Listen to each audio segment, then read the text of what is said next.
Everyone, welcome back to the Soul Eats channel.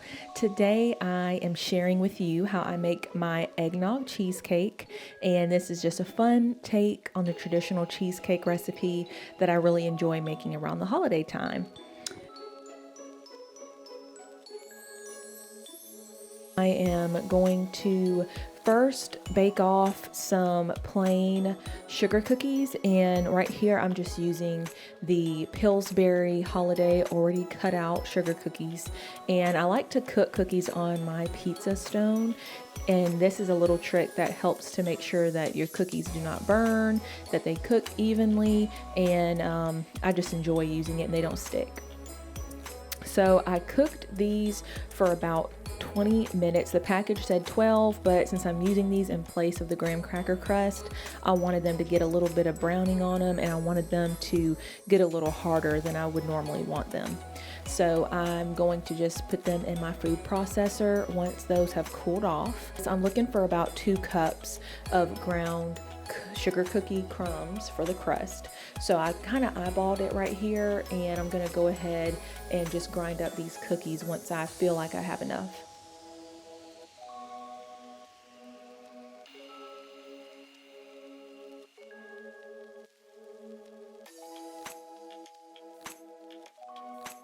All right, and once I have my cookies ground up, I'm going to add them to my bowl, and I'm also going to add my melted butter to the crumbs and get it mixed until I feel like it's really nicely incorporated.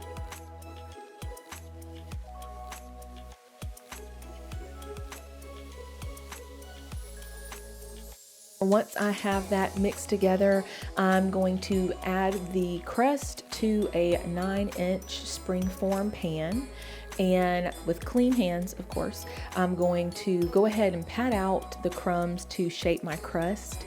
And for the edges, I like to use a flat surface. In this case, just a little cup I had on hand to really get in there in the edges and make sure that you don't have a really thick corner on the bottom crust.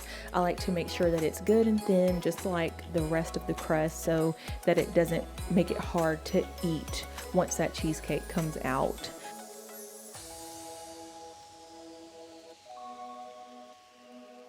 So to get started on our filling, I'm going to add my room temperature cream cheese to a mixing bowl, and I'm going to let that go for about 30 seconds just to get it really good and blended.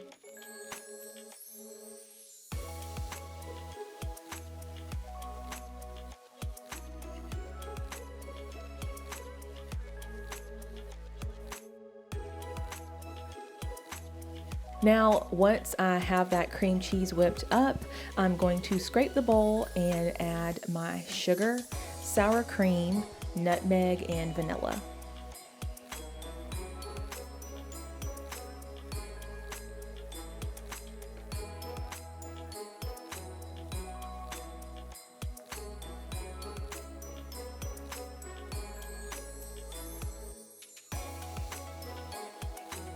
Now I'm going to give that another good stir and make sure that there's no lumps, and I'm going to scrape the bowl pretty frequently, so you'll see me pull it out of the mixer a few times to make sure that we're getting everything at the bottom of the bowl. One key to a really nice cheesecake is to make sure that your filling is really smooth. You don't want any lumps in it.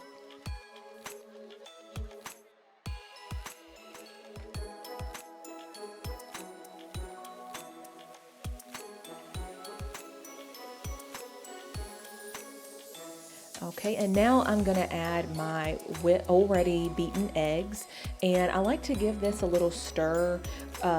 This is the key to making sure that our cheesecake does not crack. Once you have added your eggs, you don't want to let this go on the mixer too long.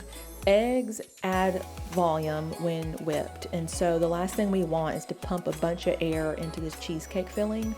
So I'm going to stir it by hand about halfway, then on low, let it go on the mixer and let it stay just until it's about, I'd say about 90% blended, and then I'm going to use my hand to go ahead and mix in the rest of those eggs.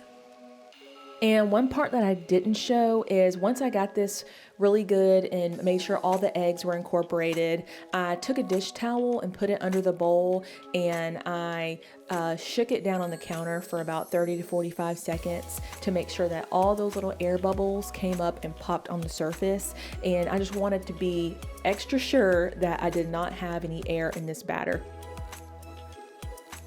So once we have our filling ready to go and our crust has cooled, I'm going to now add my filling to the crust and just smooth out the top, and we're going to be ready to bake.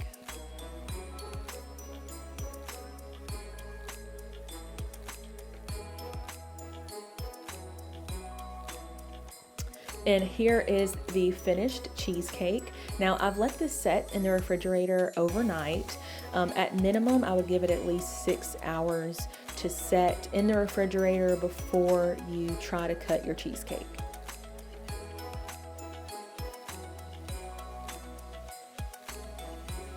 Guys, that is how I make my eggnog cheesecake, and I hope you enjoyed the video. If you do decide to give this a try, please leave me a comment down below and let me know what you think, and I will see you all next time.